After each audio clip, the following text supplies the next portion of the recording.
माँ तुम कैसे मुझे बिना बताए इस दुनिया से छोड़कर चली गई। माँ आप इतना भी नहीं जानती कि आपके अलावा मेरा इस दुनिया में है कौन। प्लीज माँ वापस आ जाओ।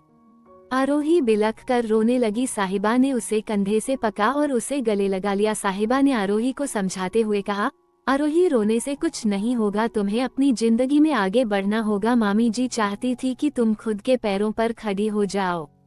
आरोही ने कहा, नहीं दीदी मुझे नहीं जीना, मैं माँ के बगैर नहीं रह सकती, मैं अभी अपनी जान ले लूंगी। तुम्हें अभी अपनी माँ के कातिल को भी ढूंढना है। आरोही की आंखें एकदम ठहर गई। उसने अपनी आंखों से आंसू पोंछते हुए कहा, क्या मेरी माँ का कातिल? ये सुनकर साहिबा बोली, हाँ आरोही, कल रात जब तुम्हारी माँ को हॉस्पिटल लाया गया था तभी कोई नकाबपोश आदमी खिड़की से आया था और उसने तुम्हारी माँ पर 4 बार चाकू से वार किया और यहाँ से भाग गया। मैंने अपनी टीम को इन्फॉर्म किया है, मैं खुद उस कातिल को ढूंढ कर रहूंगी। आरोही हम दोनों बहनें मिलकर उस कातिल का जीना पर कर देंगे। आरोही ने साहिबा को गले लगाते हुए कहा, दी प्लीज जल्दी से जल्दी उस कातिल के बारे में पता लगाए, मैं उसे जिंदा नहीं छोड़ूंगी, मैं उसे खुद अपने हाथों से मार दूंगी। आरोही सुनो, अब तुम्हारी माँ को तुम्हें ही अग्नि देनी है। मामा जी तो बिल्कुल भी तुम्हारे पिता कहलाने लायक नहीं है, वो अभी तक हॉस्पिटल तक नहीं आए तो तुम्हें ही अपनी माँ को अंतिम मुखाग्नि देनी होगी।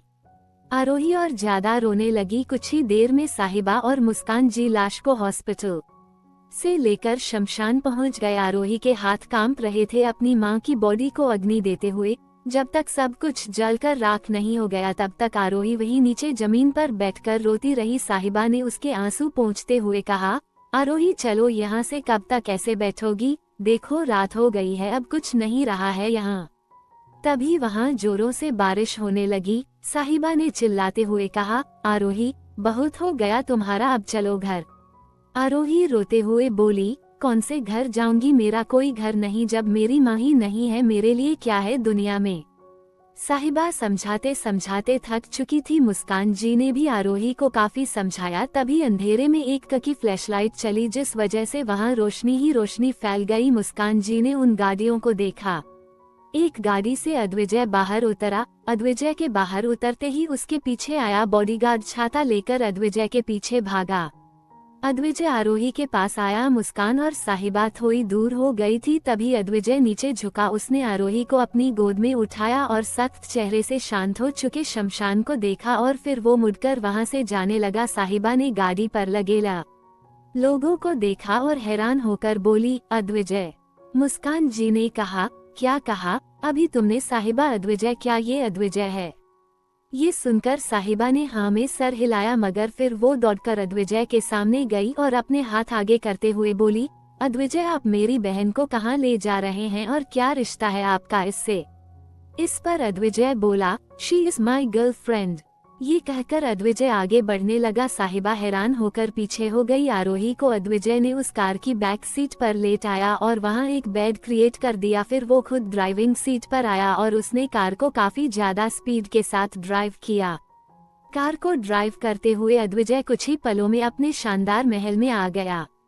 उसने भीगी हुई आरोही को अपनी बाहों में उठाया और उसे ले जाकर बाथटब में लेट आया। आरोही ने जो सफेद कलर की ड्रेस पहनी हुई थी वो मिट्टी में सन चुकी थी। अद्विजय ने बाथरूम की लाइट्स को ऑफ किया तो आरोही डर गई। उसने कसकर अद्विजय को गले लगा लिया। अद्विजय ने पूछा, क्या तुम खुद अपने कपड़े चेंज कर सकती हो? आरोही ने रोते हुए कहा, मुझे कुछ नहीं करना, कुछ नहीं। ये कहकर वो कसकर अद्विजय के गले लगी रही। अद्विजय ने बंद लाइट के बीच आरोही की ड्रेस की जीप को खोल दिया और उसके कपड़ों को उतार कर उसने आरोही को बाथरोब में लपेटा और उसे बाथरूम से बाहर लेकर आया। आरोही को बिस्तर पर बैठाने के बाद उसने आरोही की कमर के नीचे 2 तकिया लगाए। आरोही अपनी खाली आंखों से अद्विजय को देख रही थी। अद्विजय वहां से नीचे गया और वो एक प्लेट में आरोही के लिए खाना लेकर आया। उसने प्लेट को टेबल पर रखा। शाही पनीर की सब्जी के साथ रोटी का निवाला तोड़कर आरोही के मुंह में दिया। आरोही ने अपना मुंह नहीं खोला तो अद्विजय ने उसके मुंह को एक हाथ से पका और दूसरे हाथ से उसे खाना खिलाया।